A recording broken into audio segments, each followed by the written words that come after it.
এই যে বৈষম্য বিরোধী ছাত্রদের মধ্যে যে উদ্দীপনা ছিল, যেটা বুক চিতিয়ে তারা দাঁড়িয়েছিল।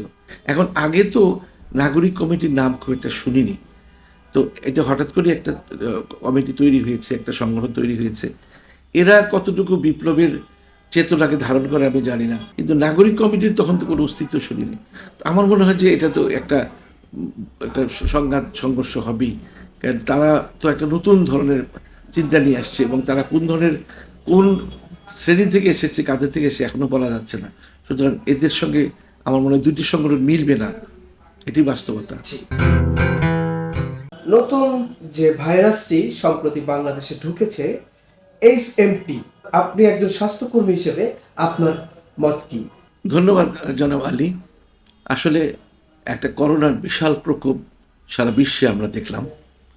সেই সময় করোনার সময় যেভাবে আমি সোচ্চার ছিলাম, যেমন রোগী দেখেছি তেমন বিভিন্ন চ্যানেলে শত শত অনুষ্ঠান করেছি, মানুষকে উদ্বুদ্ধ করার চেষ্টা করেছি। তো করোনা চলে গেল, তারপরে অনেক ভাইরাস তো আসে। পৃথিবী এখন এত মানুষের ভারে একেবারে নুজো হয়ে যাচ্ছে যে বিভিন্ন ধরনের ভাইরাসের ছড়াছড়ি। যে নতুন ভাইরাসটির কথা আপনি জানতে চাইলেন, এটা কিন্তু নতুন নয়। আসলে ২০০১-এ এই ভাইরাসটি আবিষ্কৃত হয়েছে এবং এটা অতটা শক্তিশালী নয়। এটা অনেক দুর্বল একটা ভাইরাস, ইনফ্লুয়েঞ্জা ভাইরাসের মতো। এটা নিয়ে আমাদের বাংলাদেশেও একজনের শরীরে পাওয়া গেছে। তবে এটা খুব একটা ডেডলি না, যেমন করোনা ভাইরাস খুব ডেডলি ছিল। তো এটা নিয়ে আমাদের আতঙ্কিত হওয়ার কিছু নাই। তবু আমি অনুরোধ করব আপনার দর্শকদেরকে যে আপনারা যেখানে মানে অনেক মানুষের ভিড় থাকে, যেমন বাণিজ্য মেলা থেকে শুরু করে আরও অনেক জায়গায়, সে আপনার মাস্ক পরে যাবেন। মাস্ক পরে গেলে হবে কি, আপনি বিভিন্ন বিভিন্ন ধরনের ভাইরাস, এই ভাইরাসটি না, বিভিন্ন ধরনের ভাইরাসের হাত থেকে নিজেকে বাঁচিয়ে রাখতে পারবেন। সম্প্রতি আমরা দেখলাম বৈষম্য বিরোধী শিক্ষার্থী ও নাগরিক কমিটির মধ্যে হাতাহাতি হয়েছে। তো আসলে বৈষম্য বিরোধী ছাত্রদেরকে আমি লাল সালাম জানাই। তাদের আত্মত্যাগ, তাদের সাহসিকতা, তাদের বলিষ্ঠতার ফলে কিন্তু একটা ফ্যাসিস্ট রেজিমের অবসান ঘটেছে। অনেক দল তো অনেক বছর আন্দোলন করলো, কিছুই করতে পারেনি। কিন্তু এই যে বৈষম্য বিরোধী ছাত্রদের মধ্যে যে উদ্দীপনা ছিল, যেটা বুক চিতিয়ে তারা দাঁড়িয়েছিল। একজন পুলিশ কর্মকর্তাকে আমরা বলতে শুনেছি যে ওই যে আগের স্বরাষ্ট্রমন্ত্রীকে বলল যে একজনকে মারিয়ে আরও কয়েকজন এসে দাঁড়িয়ে যায়। এই যে তাদের মধ্যে অদম্য একটা সাহসিকতা, এই সাহসিকতার ফলেই কিন্তু এই ফ্যাসিস্ট রেজিমের অবসান ঘটেছে। এখন আগে তো নাগরিক কমিটির নাম খুব একটা শুনিনি। তো এটা হঠাৎ করে একটা কমিটি তৈরি হয়েছে, একটা সংগঠন তৈরি হয়েছে। এরা কতটুকু বিপ্লবের চেতনাকে ধারণ করে আমি জানি না। তো আমি বলতে চাই যে বৈষম্য বিরোধী ছাত্র আন্দোলন এবং তাদের সমন্বয়কারীরা যেভাবে এই সরকারকে উপদেশ দিচ্ছে, জনগণকে উপদেশ দিচ্ছে, জনগণের মাঝে ত্রাণ বিতরণ করছে। আমরা দেখেছি বন্যা দুর্গত সময় যে যে একটা পড়ে গিয়েছিল, তাদের মানুষ বিশ্বাস করেছিল তাদের মাধ্যমে কিন্তু সাহায্য জনগণের ঘরে ঘরে পৌঁছবে, জনগণের দোরগোড়ায় পৌঁছবে। কিন্তু নাগরিক কমিটির তখন তো কোনো অস্তিত্ব শুনিনি। তো আমার মনে হয় যে এটা তো একটা সংঘাত সংঘর্ষ হবেই। কারণ তারা তো একটা নতুন ধরনের চিন্তা নিয়ে আসছে এবং তারা কোন শ্রেণী থেকে এসেছে, কাদের থেকে এসে এখনো বলা যাচ্ছে না। সুতরাং এদের সঙ্গে আমার মনে হয় ২ টি সংগঠন মিলবে না। এটি বাস্তবতা। গণ অভ্যুত্থানের মিত্ররা ছিন্ন বিচ্ছিন্ন কেন? এটা আসলে খুব সুন্দর প্রশ্ন। আসলে আমরা ফরাসি বিপ্লবের ইতিহাস শুনেছি, ইরানের আমরা তো তখন আমরা দেখেছি, মানে শুনেছি সংবাদের মাধ্যমে, এবং অনেক দেশে অনেক বিপ্লব হয়েছে।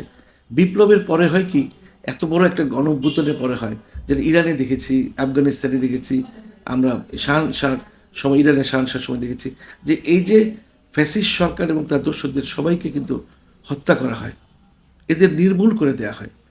এদের নির্মূল না করলে কিন্তু এই যে বীজটা রয়ে যায়, এই বীজ কিন্তু বিভিন্নভাবে আত্মপ্রকাশ করে। যেটা আওয়ামী লীগের ওবায়দুল কাদের পর্যন্ত বলেছিল, তোফায়েল আহমদ বলেছিল যে আওয়ামী লীগের যদি পতন ঘটে তখন ১০ থেকে ২০ লক্ষ লোক মারা যাবে। কিন্তু সেই অনুযায়ী কিছুই হয়নি বাংলাদেশে, আমি বলবো।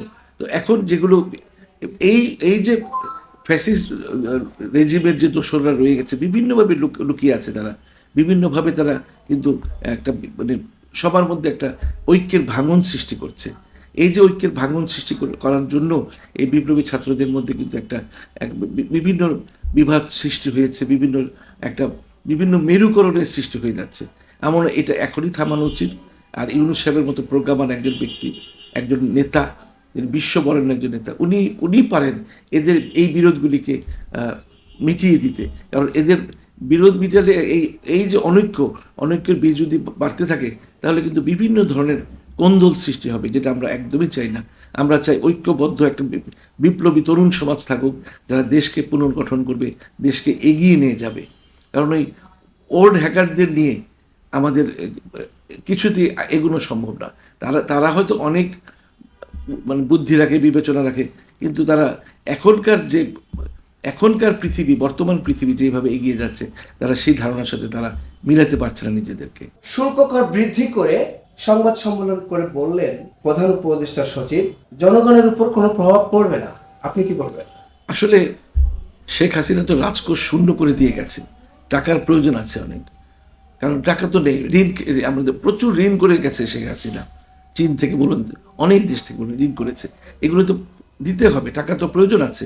কিন্তু এত বেশি যদি শুল্ক কর ধরা হয়, ভ্যাট ধরা হয়, তাহলে দ্রব্যমূল্যের উপর এর প্রভাব পড়বেই। এমনি কিছু কিছু মানুষ আছে, দ্রব্যমূল্য একটু বেড়ে গেছে, যদি এখন অনেক কমে আসছে, নাগরের মধ্যে এসছে, মানুষ কিন্তু একটা হাই হুতাশ শুরু করে দিয়েছে।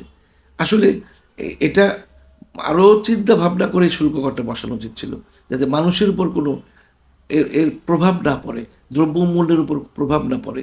মানে সাপও মরবে, লাঠিও না ভাঙবে, এই কায়দায় যদি এগোতেন তাহলে কিন্তু খুব ভালো হতো।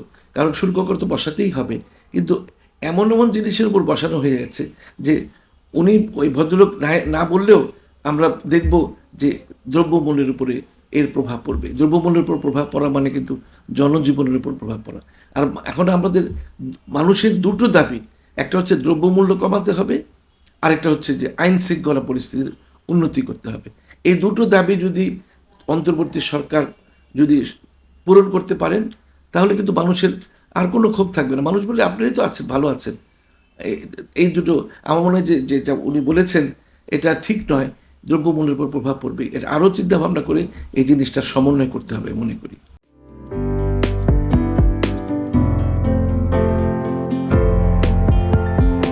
পহেলা জানুয়ারি 2025 ইউটিউব জার্নালিজমের অগ্রদূত changetv.press 6 বছর পেরিয়ে পা রাখল গর্বিত আমি অত্যন্ত আনন্দিত হলাম যে চেঞ্জ টিভি আগামী কয়েকদিনের মধ্যেই 6 বছর পূর্ণ করবে। আর হাঁটি হাঁটি পা পা করে চলা শুরু করে এখন সে বেশ দৌড়াদৌড়ি করছে বলা যেতে পারে। তো নামটাও অত্যন্ত বলবো যে সিগনিফিক্যান্ট, যে চেঞ্জ, এই গণঅভ্যুত্থান কিন্তু চেঞ্জ চেয়েছে। সেই হিসেবে তোমার টেলিভিশনের, তোমার এই চ্যানেলের নামের একটা যথেষ্ট মিল পাওয়া যায়। আমার প্রত্যাশা যে এই গণঅভ্যুত্থানের যে প্রত্যাশা, যে আশা আকাঙ্ক্ষা, চেঞ্জ টিভি সেটিকে এগিয়ে নিয়ে যাবে। তোমাকে শুভেচ্ছা। চেঞ্জ টিভি যারা সম্পৃক্ত আছেন, যারা কর্মী আছেন, সামনে পেছনে সকলকে আমার শুভেচ্ছা। changetv.press এক ফোঁটা হলুদ নেই। Online TV channel change TV 6 বছর ধরে ওনারা কাজ করে যাচ্ছেন। ইতিমধ্যে জনগণের হৃদয়ে স্থান করে নিয়েছেন। প্রায় 22 লাখ সাবস্ক্রাইবার আছে। আর যে কোনো অনুষ্ঠান 10 লাখের মতো মানুষ এটা প্রতিদিন মানুষ দেখে থাকে। আমিও এই চ্যানেল নিয়মিত দেখি।